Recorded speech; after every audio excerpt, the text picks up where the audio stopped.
Hi, I'm Greg Levine. I'm managing editor of Firedog Lake, and this is the party line for May 13th, 2011. Friday, May 13th. Friday the 13th. What could possibly go wrong?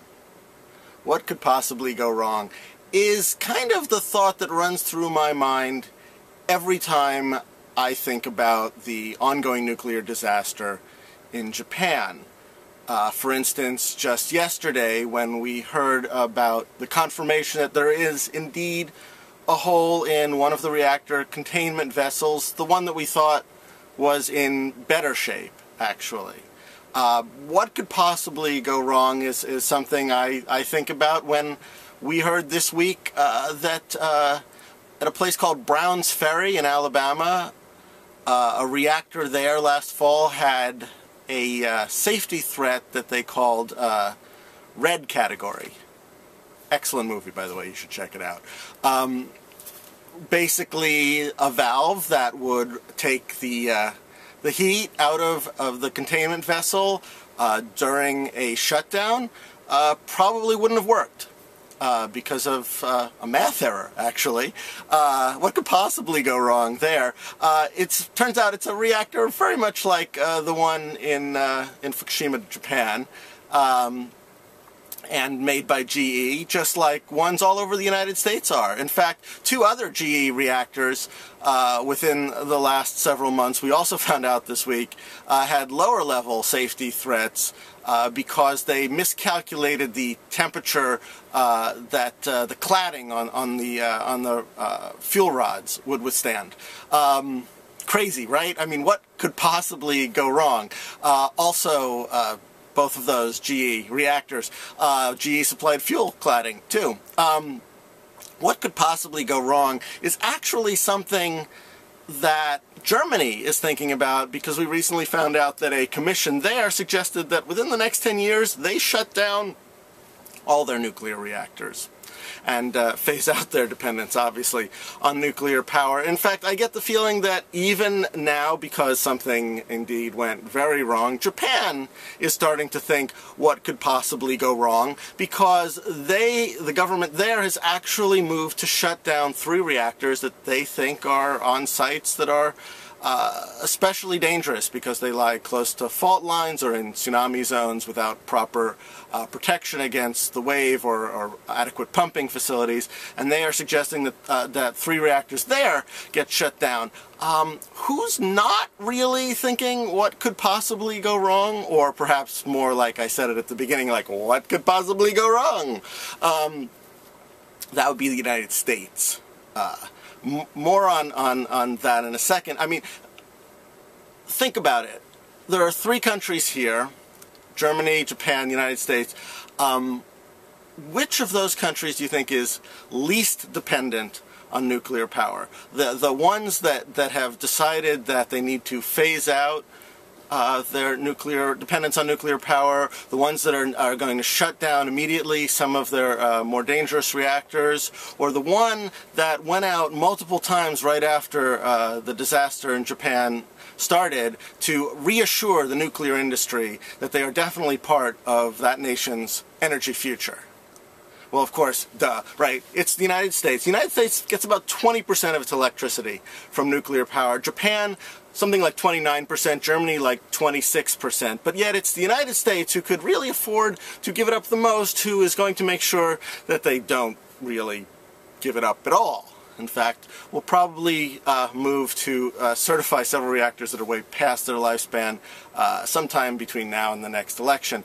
What could possibly go wrong? Well, I'll tell you what could possibly go wrong, because I think it's already going wrong. You see, take a look at Japan, where they've already taken a big hit in their electrical generating capacity because of the earthquake and the tsunami, where they've had to go with rolling blackouts across parts of the country, where supply chains have been interrupted because large factories, like, say, the Nissan plant, I believe, had interrupted power, where Tokyo's sort of local economy has been seriously dinged, both by the scare from the radiation and by cutbacks in power. What you're getting there is a government that is actually saying we need to explore the next generation of power generation.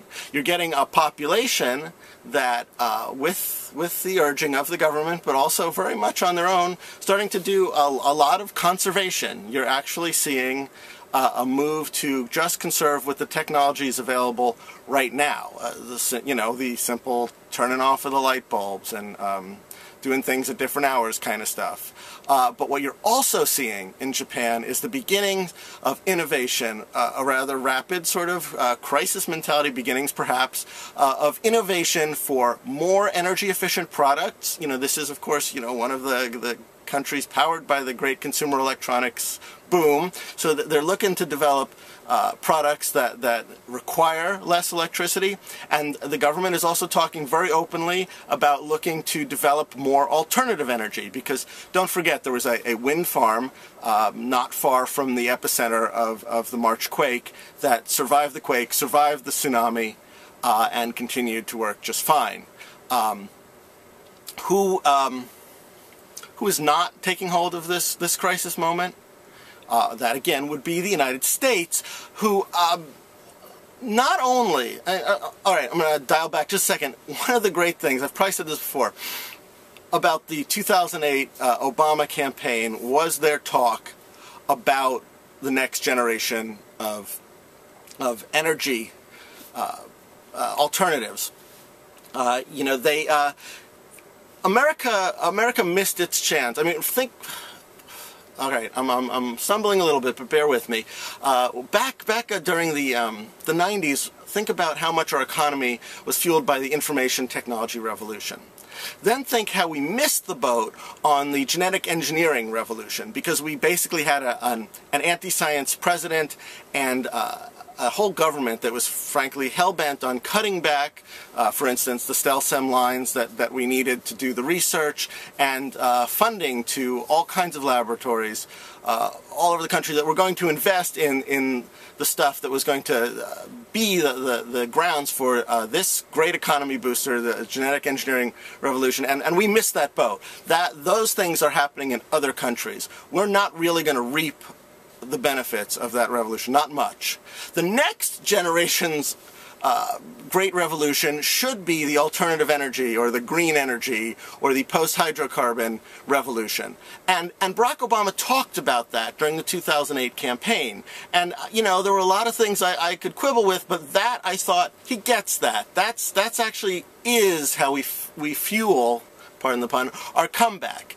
And what's happening now? What's happening now is not only have we failed to seize this moment and instead used it to reassure the nuclear industry that we're committed to old ideas, not only are we frankly wasting incredible amounts of time trying to decide whether we should maintain subsidies to the oil industry, the most profitable industry the world has ever seen, we're actually debating about whether we should take apparently our very, very scarce domestic funds and just give them to these companies because they need the help.